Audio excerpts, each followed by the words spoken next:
요즘 며칠 동안 기관의 순매수세가 유입이 되고 있지만 계속해서 시장의 발목을 잡은 것은 기관의 순매도 물량이었죠. 외국인의 순매수까지 최근에는 조금 주춤하면서 시장의 발목을 잡았던 건데요. 기관들도 또 어쩔 수 없는 것이 계속해서 펀드에서 환매가 나오기 때문에 순매도 물량을 출회를 할 수밖에 없는 겁니다. 그렇다면 펀드 시장의 동향은 어떻고 이러한 시장은 어떻게 계속해서 진행이 될 것인지 자세하게 짚어보는 시간 마련했습니다. 현대증권의 배상진 연구위원과 함께하겠습니다. 안녕하세요.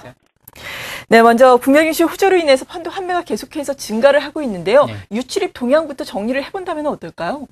최근에 일단은 유출입 동향 한번 같이 보시면, 예. 지난해 2011년도에 이제 전체적으로 국내 주식형 펀드에서 한 2.3조 원의 자금이 유출되었거든요.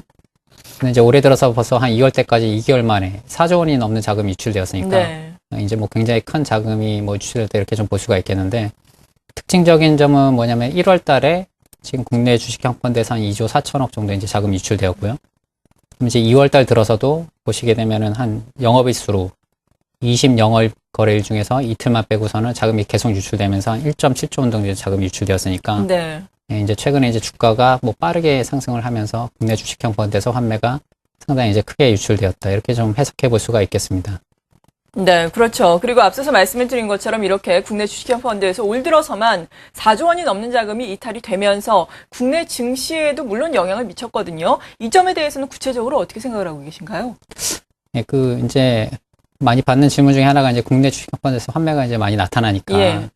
이 자금들이 이제 지수 상승에 이제 걸림돌로 작용을 하는 것이 아니냐 이제 이런 질문들이 많으신데, 실질적으로 우리가 이제 과거의 자금 유출입 패턴을 보시면 그렇게까지 될 가능성은 이제 높지 않다, 이렇게 좀 보시는 게 좀 맞을 것 같습니다. 왜냐하면 우리가 이제 본격적으로 국내 주식형 펀드에서 환매가 많이 이루어진 시기가 2009년서부터인데, 2009년도에 국내 주식형 펀드에서 한 7.7조 원의 자금이 유출되었지만 당시에 외국인들이 이제 30조 원 가까운 자금을 좀 매입을 하면서 지수 자체는 한 50% 가까이 급등을 했거든요. 네. 그다음에 이제 2010년도에도 보시게 되면은 당시에 이제 19조 원 정도의 이제 자금이 유출되었지만 역시나 외국인들이 한 20조 원 넘는 자금을 좀 순매입하면서 보통 이제 기관의 매도세가 나올 때는 이제 펀드 환매가 같이 나오다 보니까 요 매도세가 이제 나올 때 외국인들이 대부분의 자금들을 흡수를 하면서 주가가 상승세를 좀 시현을 했거든요. 네. 근데 이제 재밌는 점은 뭐냐면은 주가가 오르는 국면에서 환매가 지속이 되고, 그다음에 이제 주가가 빠지는 국면에서는 환매세가 둔화되는 이런 국면들이 좀 진행이 되고 있기 때문에 최근에도 보시게 되면은 단기간에 주가가 이제 뭐 한 10% 정도 상승을 했죠. 이런 시기가 오면서 이제 환매가 좀 많이 유출되었긴 했지만 이 기간 동안에 또 공통점은 뭐였냐면 외국인들 이제 순매수를 많이 보였다는 점. 네. 따라서 이 펀드에서 나오는 환매가 이제 지수 상승에 걸림돌로 작용할 가능성은 상대적으로 좀 적다, 이렇게 보시면 될 것 같고, 오히려 외국인들이 지속적으로 이제 국내 주식시장에서 매수를 해줄 것이냐 안 해줄 것이냐, 이 점이 국내 주식시장의 상승의 키포인트가 될 수 있다, 이렇게 좀 해석해 볼 수가 있겠습니다. 네. 펀드 환매로 인한 기관의 순매도로 인한 악영향보다는 외국인의 순매수 여부가 무엇보다도 시장에는 중요한 키가 되고 있다라면서 수급상의 요인까지 구체적으로 연결시켜서 설명을 해주셨는데, 그래도 또 펀드 환매 대기 물량이 엄청나게 지금 많다, 이것은 또 위험하지 않느냐라는 시각도 있거든요. 대기 물량이 실제로는 어느 정도나 되는 건가요? 대기 물량이 실질적으로 그렇게 크지는 않은 것 같습니다. 그런가요? 네. 예. 실질적으로 우리가 이제 한번 좀 분석을 해보시면, 아까 이제 앞서서도 말씀을 드렸지만, 2009년도와 2010년도에 이제 나왔던 거의 30조 원에 가까운 자금들이 유출된 부분은 우리가 사실상 이제 고려하실 필요가 좀 없으실 것 같아요. 예. 이미 어느 정도 이제 손바뀜이 많이 이루어졌고, 그래서 이제 보시게 되면 2011년서부터 국내 주식 시장의 이제 펀드 시장의 패턴이 어떤 식으로 바뀌었냐면, 주가가 정확하게 올라갈 때 이제 환매가 좀 많이 나오고, 주가가 내려가는 국면에서 유입이 되는 이런 국면들이 좀 진행이 됐었는데, 재밌는 점은 뭐냐면은 2011년 8월서부터 주가가 이제 본격적으로 조성세를 보이면서 2011년 8월 이후부터 12월까지 거의 한 4조 원의 자금들이 좀 유입이 됐었거든요. 네. 여기 보시면 좀 나오다시피. 그래서 이제 1650에서 1900포인트까지 4조 원의 자금이 좀 유입이 됐었고요.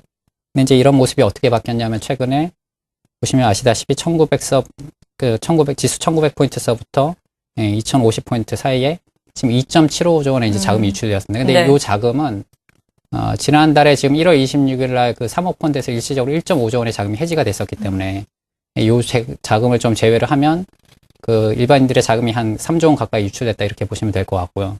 그래서 실질적으로 그 차이가 지금 1조 원 내외이기 때문에 만약에 이제 여기서 지수가 강하게 반등하는 모습을 보이면 추가적으로 나올 수 있는 금액은 뭐 1조 원 내라 이렇게 좀 보시면 될 것 같은데 네.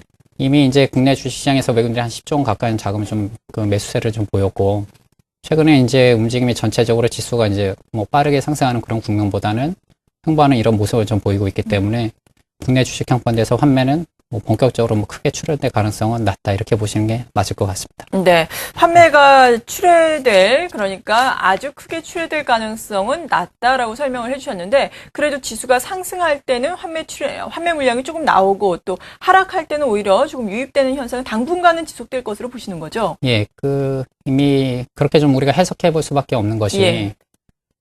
최근에 이제 패턴이 이렇게 바뀐 이유가 뭐냐면은, 과거로 거슬러 올라가면은 2007년도에 그때 이제 펀드 시장으로 2차 붐이 일어나면서 상당히 큰 자금이 좀 유입이 됐었거든요. 이제 거치식뿐만이 아니라 이제 적립식 펀드로도 신규 투자자분들이 굉장히 많으셨었는데 아쉽게도 이제 고점에 가입을 하시고 나서는 이제 상당히 이제 주가가 큰 폭으로 좀 하락을 하면서 예. 손실률이 상당히 좀 컸었죠. 일반 투자자분들이. 그래서 이제 그 자금들이 지금 유출이 되고 나서 글로벌 시장이나 우리나라 주시장의 패턴이 어떻게 바뀌었냐면 이 변동성이 상당히 커졌습니다. 예. 그래서 이제 뭐 적립식 투자를 진행하시건 거치식 투자를 진행하시건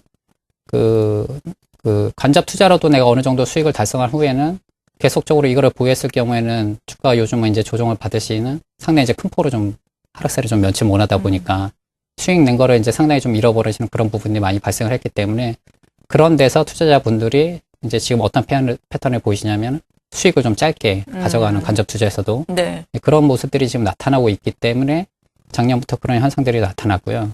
그다음에 그렇기 때문에 이제 2012년도나 앞으로도 봤을 때는 이제 펀드 시장에서 점점 이 투자의 패턴 주기가 점점 짧아지고 있다 이렇게 좀 보시면 될 것 같고 그다음에 이제 이러한 자금들이 현재 빠져나가서 어떻게 되고 있냐면은 우리가 그 ETF 시장을 보게 되면 뭐 레버리지라든가 인버스 펀드에서 거래량이 상당히 좀 폭증을 하고 그렇죠. 있거든요.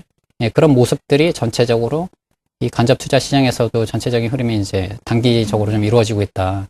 이렇게 좀 해석을 해보신다면 그런 패턴은 계속적으로 좀 나타날 가능성이 높다. 이렇게 좀 보시는 게 맞을 것 같습니다. 네, 저희가 흔히 펀드 투자, 간접 투자라고 한다면은 분할로 또 장기적으로 가져간다라고 일반적으로 생각을 하게 되는데 최근에는 많은 투자자 여러분들이 오히려 수익률을 짧게 가지고 간다, 투자의 기간도 좀 짧아지고 있는 것이 최근의 트렌드다라고 어떻게 보면 설명을 해주셨는데 그렇다면은 간접 투자를 함에 있어서 올바른 투자 전략은 이러한 시점에는 어떻게 세워야 한다고 보시나요? 예, 지금 뭐 말씀해 주셨다시피 우리가 이제 잘 생각을 해보시면 예. 적립식이 이제 무조건 좋다 이렇게 말씀드린 시간이 좀 지나간 것 같거든요.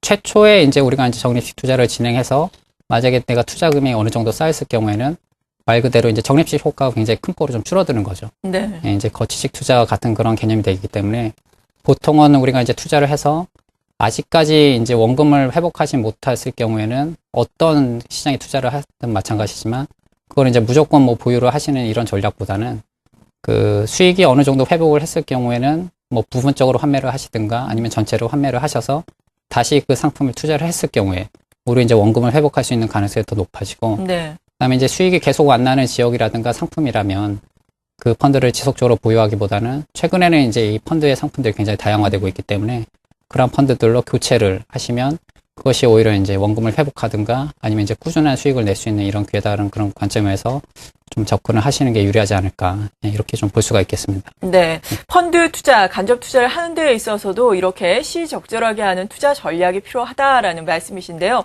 그렇다면은 뭐 국내 주식형 펀드라든지 해외라든지 혹은 뭐 원자재라든지 최근에 좀 우리가 관심을 가져야 할 펀드의 유형들은 어떤 것들이 있을까요? 예, 이제 과거에는 우리가 이제 보통 추천을 해드렸을 때는 이랬었죠. 펀드가 이제 다양화되지 못했기 때문에 예. 뭐 국내에 한 뭐 7 정도 투자를 하시면 그냥 뭐 해외 3 정도 투자를 해라 이런 식의 이제 패턴이 맞아요. 좀 예. 많았었는데 지금은 이제 글로벌 증시에서 모든 국가들의 이제 상관관계가 상당히 좀 높아지고 있기 때문에 그랬을 경우에는 이제 우리가 변동성에 한번 노출이 되면 가치 수익률이 좀 저조하게 되는 이런 현상들이 많아졌었거든요. 네. 그래서 이제 최근에는 지금 우리나라 증시가 물론 이제 다른 국가들보다 이제 상대적인 매력도 면에서 높기 때문에 전체적인 간접 투자의 비중을 이제 국내 쪽으로 이제 많이 가져가라 이렇게 좀 권유를 많이 해드리지만 전체적으로 봤을 때는 이제 주식 시장이 다른 상품과 이제 상관관계가 좀 낮은 상품들로 우리가 좀 구성을 할 필요가 있기 때문에 네. 그래서 이제 국내 주식 시장의 일정 부분을 좀 투자를 많이 하셨다면 그 상대적으로 좀 상관관계가 떨어질 수 있는, 그러니까 대표적으로 봤을 때는 상품 시장을 좀 볼 수가 있겠는데요. 네. 과거에도 볼 때는 그 실질 금리가 70년대 그 말이나 이런 시점에서 보게 되면 상당히 실질적으로 큰 폭으로 마이너스를 시현했던 그런 시기가 있었거든요. 그리고 이제 최근에는 이제 저성장 저금리가 워낙에 이제 구조화되다 보니까 이렇게 실질 금리가 마이너스인 환경에서는 우리가 이제 실물에 대한 투자 비중을 늘리지 않을 수 없기 때문에 네. 예, 이제 뭐 금이라든가 기타 농산물이라든가 이런 펀드들에 대한 그 시각을 조금 좀 넓혀서 이쪽에 대한 비중을 좀 늘려가시는 게 좋으실 것 같고, 네. 그다음에 이제 최근에는 이제 국제 자금의 흐름에 따라서 그 자금이 어느 국가로 가느냐에 따라서 그 나라 이제 국가의 환율이 좀 강세로 간다든가, 그러겠죠. 예, 금리가 지속적으로 내려간다거나 이런 시기가 좀 많기 때문에 예, 신흥국들의 이제 뭐 로컬 통화 채권이라든가 예, 이런 식으로 좀 포트폴리오를 다양화시키면 증시의 변동성이 좀 높아지는 그런 국면에서 변동성을 오히려 낮추고 꾸준히 좀 수익을 낼 수가 있기 때문에 예, 그렇게 좀 투자 전략을 가져가시는 게 좋지 않을까. 예, 그렇게 좀 보시면 될 것 같습니다. 네, 오늘 이 시간 이렇게 간접 투자를 하는 데 있어서 어떤 투자 전략이 필요한지까지 알아봤습니다. 현대증권의 배성진 연구위원으로부터 도움 말씀 들어봤습니다. 감사합니다. 예, 감사합니다.